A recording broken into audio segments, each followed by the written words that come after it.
way forever. I'm sorry, Miss Jackson. A primeira molécula é a de hexanitrocromato 4 e hexamino cobalto 2. Ela apresenta o número de coordenação 6. O número de coordenação é responsável por dizer qual é a geometria da molécula. O 6 vem do número de ligantes do átomo central, que no caso é o cobalto e o cromo. Então, essas duas partes, o número de coordenação será 6. A sua geometria é octaédrica. O estudo foi feito através de um site, Molview, que é capaz de nos dar a estrutura molecular em 3D dessa molécula. A cor rosa na estrutura seria o cobalto, a cor azul, os nitrogênios, e a cor branca seria os hidrogênios ligados aos nitrogênios. A próxima estrutura, o azul clarinho, seria o cromo. Os azuis mais escuros seriam os nitrogênios ligados ao cromo, e os vermelhinhos seriam os oxigênios ligados aos nitrogênios. A segunda molécula é a íon sulfato penta-amino cobalto 3. Nessa molécula, o número de coordenação também será 6, então, logo, a geometria molecular será octaédrica. Nessa segunda estrutura, o rosinha seria o cobalto. Os azuizinhos escuros seriam os nitrogênios, que estão ligados ao cobalto. E os branquinhos seriam os hidrogênios, que estão ligados aos nitrogênios. O amarelo seria o enxofre, que está ligado ao cobalto. O vermelho seria os oxigênios, que estão ligados ao enxofre. A terceira molécula é a de cloro bisamin platina 2, que o número de coordenação irá se diferenciar das duas moléculas acima, que o número de coordenação da terceira molécula será 4, com isso levando a uma geometria quadrado-planar. Na estrutura seguinte, temos que o cinza, quase um branquinho, é a platina. O verde é o cloro, que está ligado à platina, que é o átomo central. E temos o azul, que são os nitrogênios, que estão ligados à platina. E os branquinhos são os hidrogênios, que estão ligados aos nitrogênios. A seguir, temos essa tabela que também foi utilizada para estudo durante as aulas. Nela, podemos ver algumas informações importantes. Até o D3, teremos um alto spin, e a partir do D4, os elétrons podem emparelhar-se. Isso vai depender da energia. Se essa energia existir e for suficiente para deslocar o elétron para cima, o mesmo não vai emparelhar. Caso contrário, ocorrerá um emparelhamento. Falaremos agora sobre o período de configuração D7. No campo fraco, nós temos a distribuição eletrônica da seguinte forma. Temos 5 elétrons em orbitais T2G, mais 2 elétrons no EG, mais 2 energias de emparelhamento, menos a situação inicial, que são 7 elétrons no baricentro, mais 2 energias de emparelhamento, que estão aqui no começo, totalizando menos 8 dG de estabilização. Esse complexo também será magnético, com 3 elétrons desemparelhados e o momento magnético efetivo igual a 3,87 magnétons de Bohr. Na situação de campo forte, agora nós vamos popular todo o Tg2, mas como são 7 elétrons, não tem espaço suficiente. Então a próxima situação é obrigatoriamente popular um elétron no orbital EG.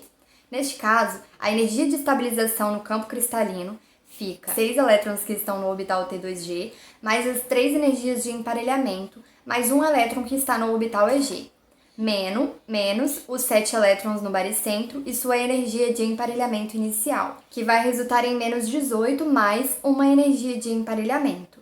O spin total é igual a meio e o momento magnético efetivo é igual a 1,73 magnétons de Bohr.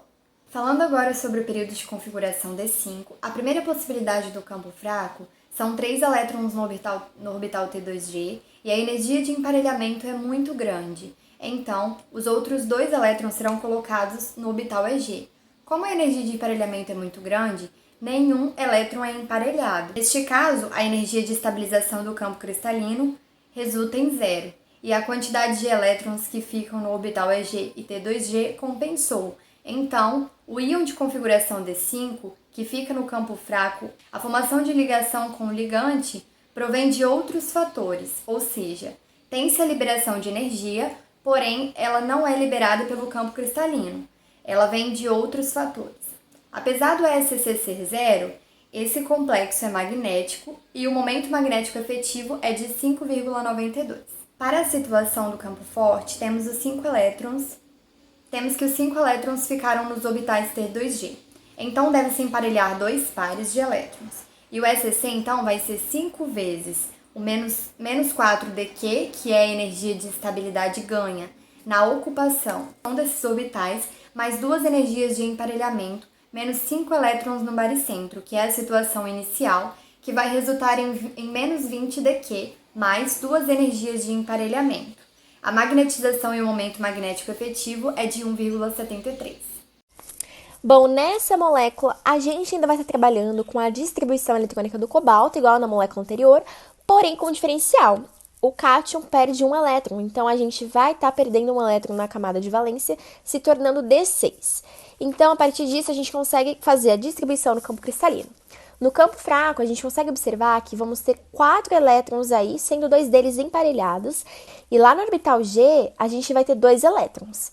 Então, a partir dessas informações de distribuição, a gente consegue fazer a nossa conta de estabilização. Então, a gente tem que fazer 4 vezes o orbital T2G, que são os 4 elétrons que estão presentes nesse orbital. O orbital ele vai ter um valor de menos 4dQ, e mais 2 vezes o orbital G, que é 2 vezes 6dQ. Mais P. Esse P é justamente o elétron que está emparelhado. A gente só tem um elétron, então vai ser mais P. E aí, tudo isso menos o início. O que seria menos o início? Seria justamente os elétrons presentes lá no baricentro vezes a energia inicial. A energia inicial, ela é zero, então a gente acaba tornando essa parte nula. Mas a gente não pode esquecer que lá no início a gente também tem um elétron emparelhado. Então, acabam que os dois vão se anular. Já no campo forte, a gente vai ter uma distribuição diferente, porque no campo forte a gente tem que colocar todos os elétrons, tentar alojar eles todos na região T2G, para não precisar fazer com que eles gastem energia se deslocando para a região G, para o orbital G. Então, como eles têm 6 elétrons na camada de valência, a gente acaba conseguindo alojar todos eles mesmo na região T2G. E aí a gente consegue, assim, fazer a nossa conta de estabilização. Então, a gente tem que fazer 6 vezes lá o orbital T2G, que é menos 4dQ, mais 3p, porque nós temos todos os elétrons estão emparelhados, a gente tem 3 emparelhamentos aí, então 3p. E como a gente não tem nada no orbital G, não colocamos nada, e tu menos o início, que são 6 elétrons lá no baricentro, vezes 0, que é a energia inicial, mais um emparelhamento que tem lá. Lembra dele? A gente não pode esquecer dele, mais esse emparelhamento P. Então, a gente vai ter de resultado final a nossa energia de estabilização do campo forte, menos 24dQ, mais 2p.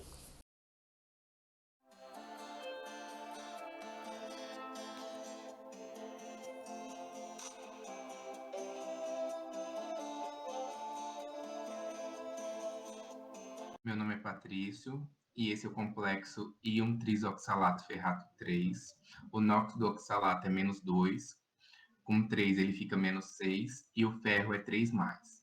Como não tem um contra-íon, se denomina somente íon. O átomo central é o ferro, sendo 3 oxalato, e é ferrato porque é um ânion.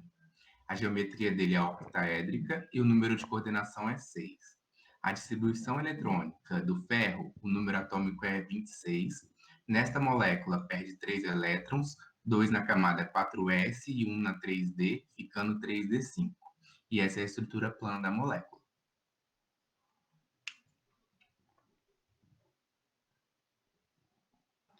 Olá, meu nome é Daniele.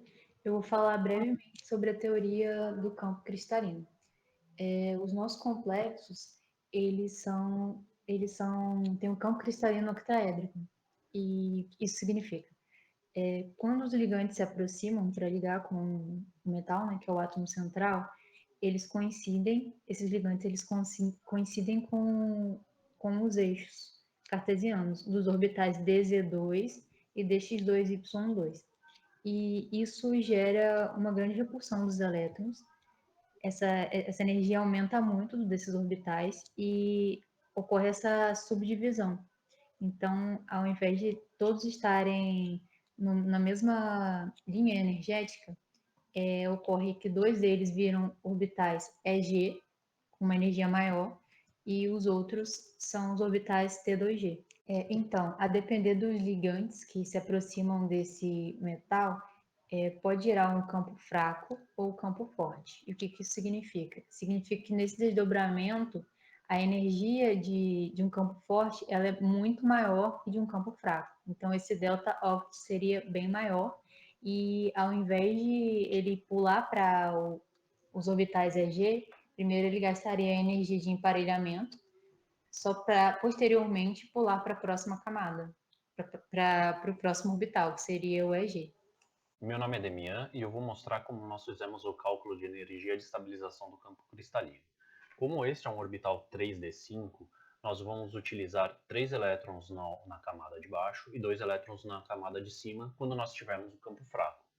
Isso gera uma conta com o valor de T do IG sendo um valor menos 0,4 octaédrico e o EG sendo 0,6 delta octaédrico. Na conta do ECC, seria 3 vezes menos 0,4 mais 2 vezes 0,6, deixando o valor final de 0 delta octaédrico. Isso é uma molécula ferromagnética. E, por caso de um campo forte, nós vamos emparelhar. Devido à força de repulsão, o valor de energia gasto seria melhor emparelhando ele. Nesse caso, nós temos os 5 elétrons nos orbitais XY, XZ e YZ. E essa energia de emparelhamento dá menos 2 delta octaédrico, mais 2 de energia de emparelhamento.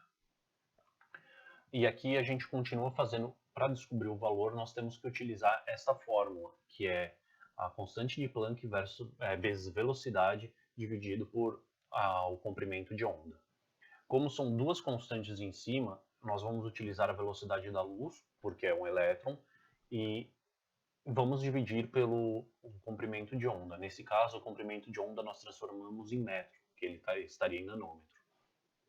E o valor final deste, a gente faz a multiplicação com o valor do delta octaédrico, dando menos 5,6232 menos 17 joules. Essa é a molécula feita no software Avogadro. Este é o complexo il-tris-etileno de amino, cobalto 2. O NOx do etileno de amino é 0 e o cobalto mais 2. Como não tem um contraíon, ele se denomina íon. Ele é tris porque já se utiliza diamino. O átomo central é o cobalto, sendo 3 etileno de amino. É cobalto porque ele é um cátion. A geometria dele é octaédrica e o seu número de coordenação é 6. A distribuição eletrônica do cobalto, o número atômico é 27. Nesta molécula, perde 2 elétrons. 2 na camada 4s, ficando 3d7. E essa é a estrutura plana da molécula.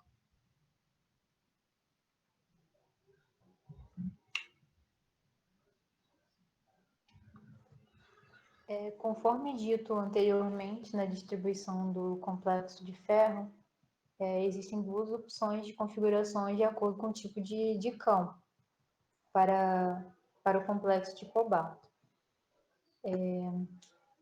No caso, lá na molécula de ferro, essa distribuição terminava em D5. Então, existia uma possibilidade desse elétron não subir para o orbital EG. Nesse caso do cobalto, como a distribuição termina em D7, todas as duas opções, esse EG ele é preenchido. O que muda a diferença é que como esse preenchimento acontece diferente. E isso é dado pela USC, energia de estabilização. Nesse caso, como nós temos duas formas de configuração, no primeiro caso de campo fraco, nós temos 2 energias de emparelhamento.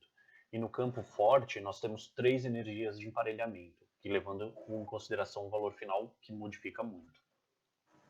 Nesse caso, nós conseguimos o valor de número de onda, que foi nos passado pelo professor César. E para fazer essa conta, nós fazemos que o número de comprimento de onda é igual ao inverso do número de onda. E com isso dando os 469 nanômetros. A gente aplica o mesmo cálculo que a gente aplicou no complexo de ferro, só que nesse caso são 2 valores diferentes, porque ambos eles dão alguma possibilidade devido à sua configuração eletrônica. Sendo o primeiro com um valor mais 2 energias de emparelhamento, e o terceiro sendo o valor mais 3 energias de emparelhamento. Essa é a molécula em 3D.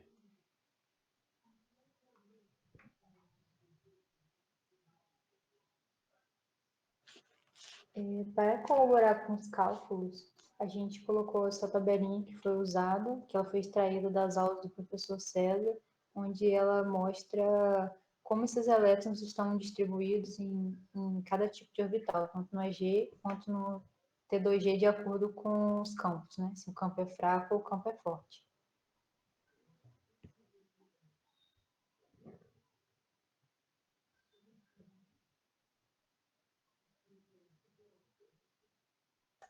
Aqui vemos as cores absorvidas de acordo com o número de onda no íon trisoxalato ferrato 3, 707 nanômetro, absorvendo vermelho e sendo visível verde azulado.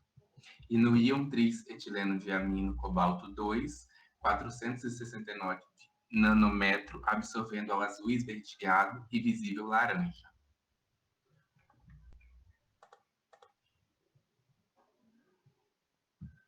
Essas foram as referências utilizadas. E utilizamos também a referência das aulas dadas de Química Inorgânica.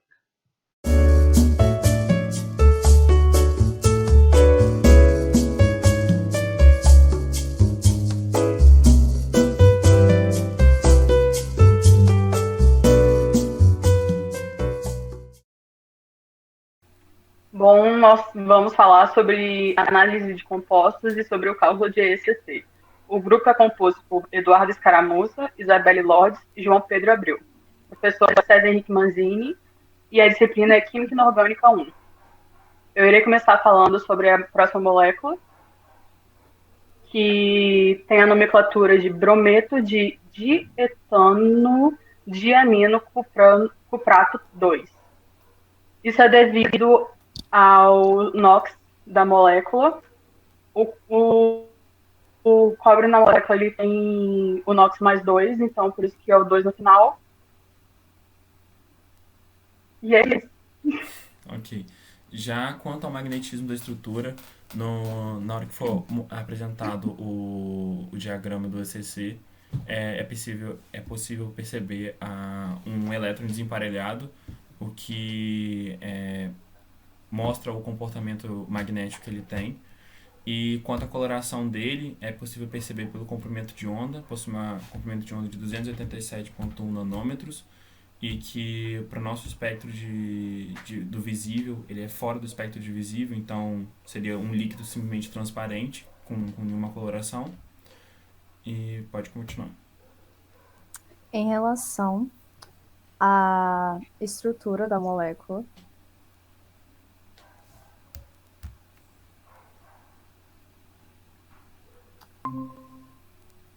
nós vamos resolver aqui.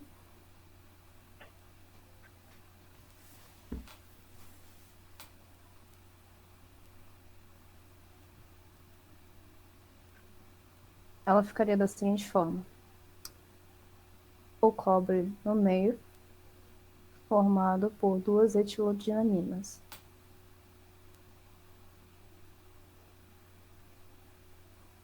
Aqui com os tracinhos. E aqui, então.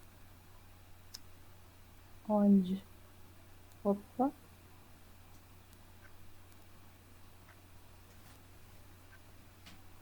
Aqui. Aqui. Aqui.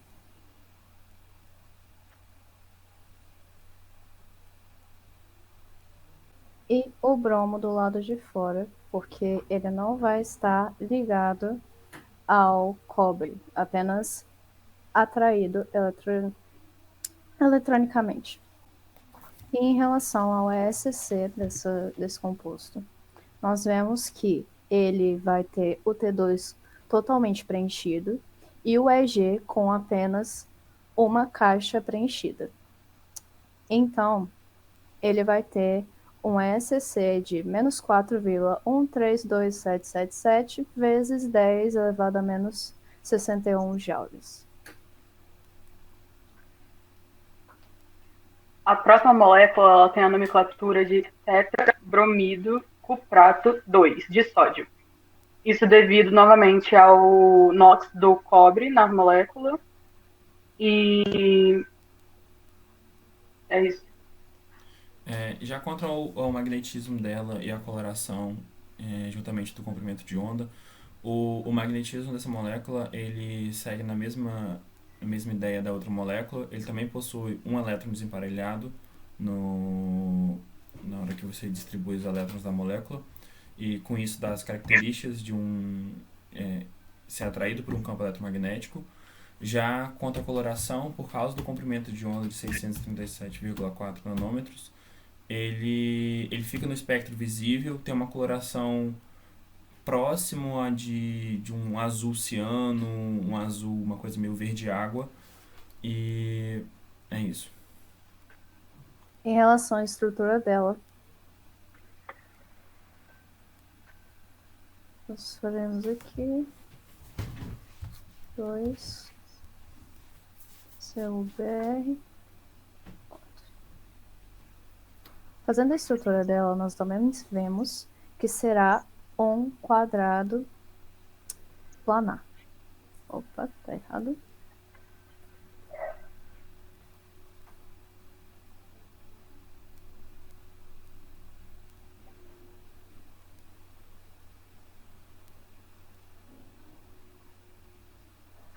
Com os bromos ao redor. E novamente um elemento para fora, porque esse elemento não está ligado ao cobre. Porém, a gente vai ter um mais 2 aqui em relação à distribuição elétrica do composto. Explicando também a mesma situação do composto anterior, vemos que a terceira camada do cobre, nesse caso, será de 2+, então terá 9 elétrons na última camada. Com isso, nós vemos aqui que será a mesma coisa que o outro composto. O SC será do mesmo valor e a mesma coisa para o desdobramento dele, com o T2 completamente preenchido. Completamente completo. Caraca. Completamente preenchido. E a primeira casa do USG preenchida também. Mesma coisa, 4,13277 vezes 10 elevado a 61 joules. Olá, professor. Aqui é o Ivan Cipriano Pena. Eu vou falar aqui sobre os 3 compostos de coordenação que você me passou para trabalho de química inorgânica. O primeiro deles é o triamino trinitrato de cobalto 3. O cobalto fica ligado a 3 amônias pelo nitrogênio e a 3 NO2 pelo 3 nitratos, né, pelo oxigênio. A configuração eletrônica do cobalto é 3D7,4S2, mas como esse aqui o cobalto tem 3 cargas positivas, muda um pouco, o íon fica 3D6. A amônia dá um campo forte, né, relativamente forte, e o que faz com que os elétrons fiquem só no nível mais baixo desse composto. Aí o delta, como no nível mais baixo tem energia de 0,4 delta oct, vezes 6 elétrons fica 2,4 delta oct, mais 3 vezes energia de emparelhamento. Quando está todos os elétrons emparelhados, fica um composto diamagnético. Para achar o ΔE, que é o ΔE igual ao delta oct, né? Eu achei que o composto de cobalto com a amônia, ele fica nessa faixa aí de 500 nanômetros. Portanto, aí a gente faz o ΔE, que é constante de Planck, vezes a velocidade dividido pelo comprimento de onda. A gente acha 3,98 vezes 10 a menos 21. E para achar o resultado final do ESC, a gente multiplica esse 3,98 vezes 10 a menos 21 pelo 2,4, que dá 9,552 vezes 10 a menos 21 joules por elétron, né? Já o segundo composto é um composto bis etileno diamina cobre 2. A configuração eletrônica do cobre é 3D10 4S1, né? Mas como é um íon com carga de 2 positivo, fica 3D9. Quando é 9 e 10, né? Os compostos preenchem automaticamente. Não há, se o campo for forte ou fraco, é irrelevante nesse caso. Aí, preenchendo ali os compostos, quase todos ficam emparelhados, né? O que torna o composto diamagnético também. Mas como são 3 elétrons no nível de cima e 6 no nível de baixo, fica 0,6 oct mais 4 energias de pareamento. Para achar o ΔE, eu usei o comprimento de onda de 5,9, porque a cor que a gente acha eu achei esse composto, alguém que fez essa experiência, composto com esse elemento, fica o cobre com etileno de amina, fica um azul bem escuro. Então a energia absorvida fica nessa comprimento de onda aí, de 5,9 nanômetros. O ESC fica assim, 3, a energia, né, ΔE, vezes o 0,6, que vai dar 2,022 vezes 10 a menos 21 joules. Já o último composto é o íon, né, de hexafluorocobalto 3. O cobalto eu já falei que tem a configuração eletrônica 3D7,4S2, como são 3 cargas positivas, fica 3D6. E o flúor, por ter um campo fraco, ele acaba fazendo com que os elétrons fiquem preenchendo o nível de energia mais baixo desse orbital. E fica apenas um elétron emparelhado, o que torna esse composto um composto paramagnético. O ESC desse fica 0,4 vezes o ΔE, que eu usei o comprimento de onda para esse composto F6, que fica de 700 nanômetros. O 0,4, então fica 0,4 vezes 2,84 vezes 10 a menos 21, mais o P, né, que é um elétron apenas emparelhado, e fica ali o resultado final, fica 1,136 vezes 10 a menos 21 mais a energia de emparelhamento. Valeu!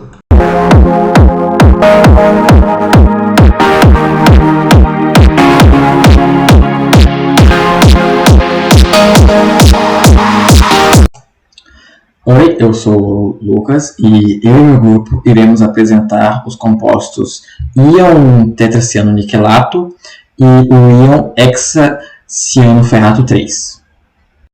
Bom, eu vou falar sobre o íon tetracianoniquelato. Bom, primeiro a gente vai calcular o delta octaédrico.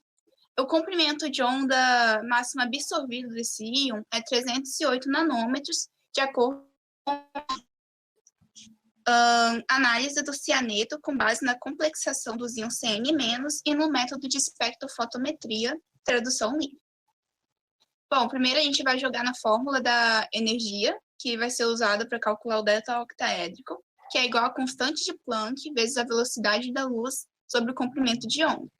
Jogando os valores, vai ficar 6,6207 vezes 10 a menos 34, vezes 3 vezes 10 elevado a 8, sobre 308 vezes 10 a menos 9, já que queremos o valor em metros e está em nanômetros. Nisso vai ficar aproximadamente igual a 6,45 vezes 10 a menos 19 joules. Porém, isso é energia necessária para promover apenas um elétron. Então, transformando em joules por mol, a gente vai multiplicar pela constante de Avogadro, que é igual a 6 vezes 10 a 23. Multiplicando vai ficar 387 mil joules por mol, e transformando em quilojoule vai ficar 387.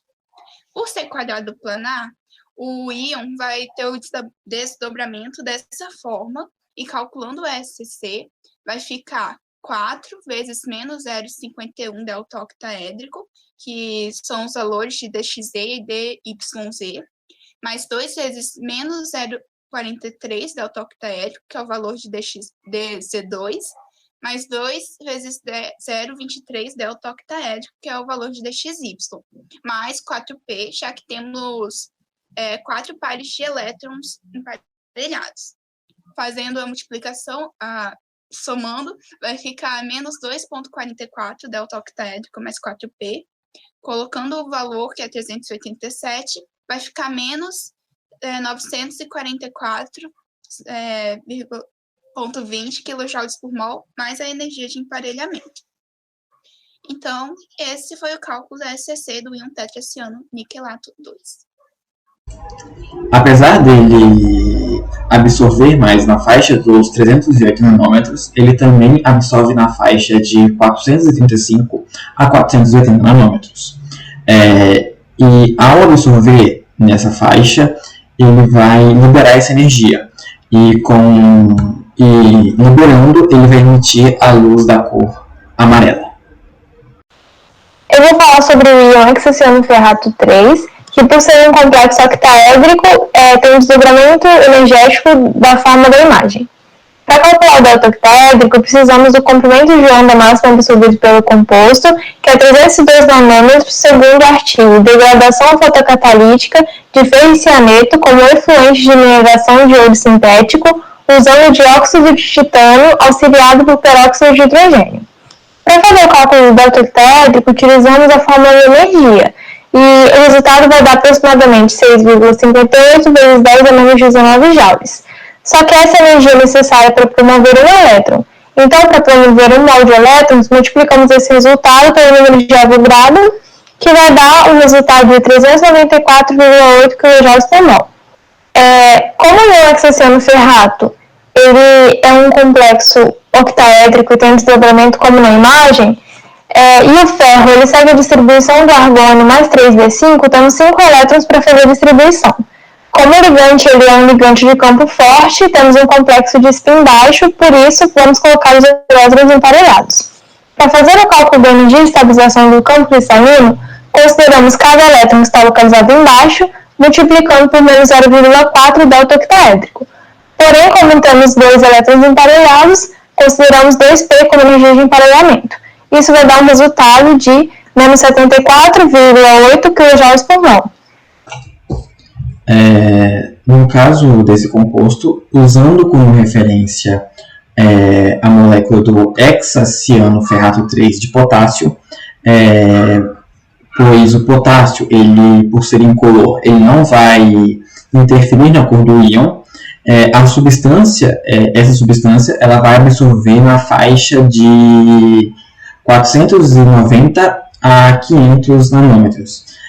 Por isso, vai emitir a luz da cor vermelha. Obrigado por assistir. Esse foi o nosso trabalho e é isso.